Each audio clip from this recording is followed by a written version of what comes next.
कनिया एम्हर आउ तऽ एम्हर आउ ने एक रत्ती अहाँके सिखा दै छी। नहि जे बुझऽ अबैया, आब हर चीज हमही कते सिखाउ। आउ बैसू। कहलहुँ जे अहाँ हर चीजमे बौएसँ जे पाइ माँगै छियै, जे 5-10 रुपैआके काज होइए सेहो बौएसँ माँगै छियै, आ 50-25के होइए सेहो बौएसँ माँगै छियै। से अहाँके नहि बुझऽ आबैया जे गृहस्थीमे लेडीजके कमाइ की होइ छै से।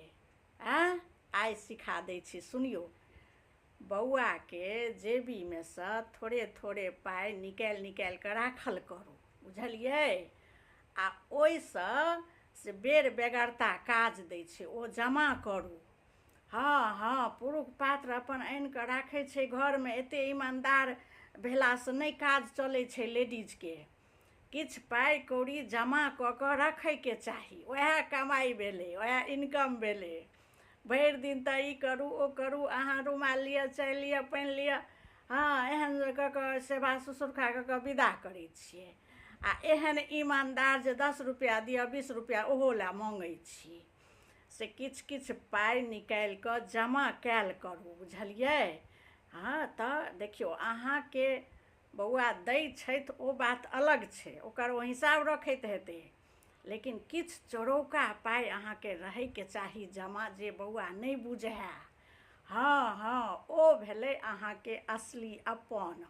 हमसभ तऽ देखै छियै बुढ़ाके कतेक ने जमा कऽ लै छलियै, आ बेर बेगरता काल वएह निकालि कऽ फेर दै छलियनि हन। तऽ बेर बेगरता काल लेडीजेके ओरियाल धैल रुपैआ काज करै छै, बुझलियै।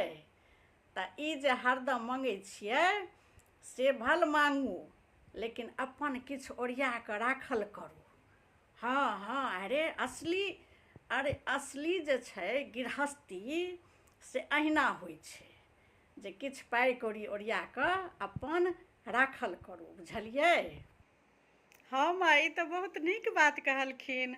हमरो हरदम हुनकासँ माँगैत ने कनि अथी लगैत रहैया, जे मतलब की कहथिन जे हरदम अहाँ पाइए लऽ के करैत रहै छियै। आ ई ठीके कहलखिन। हमर माँओ ने हमरा बाबूजीके जेबीमे सँ पैसा जमा करै छलै, बुझलखिन। आ बहुते बहुते जमा कऽ लै छलै, बाबूजी नहि बुझै छलखिन। आ जहन बेगरता कालमे निकालि कऽ दै छलखिन।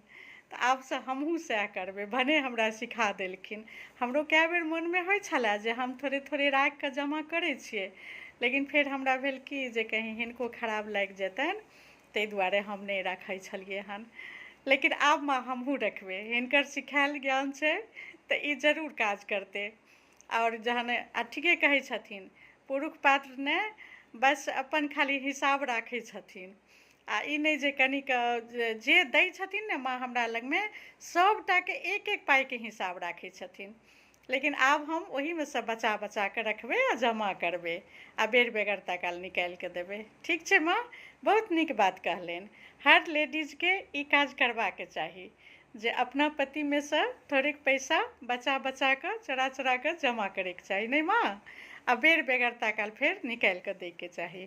चलू, तऽ बढ़िआँ बात छै माँ।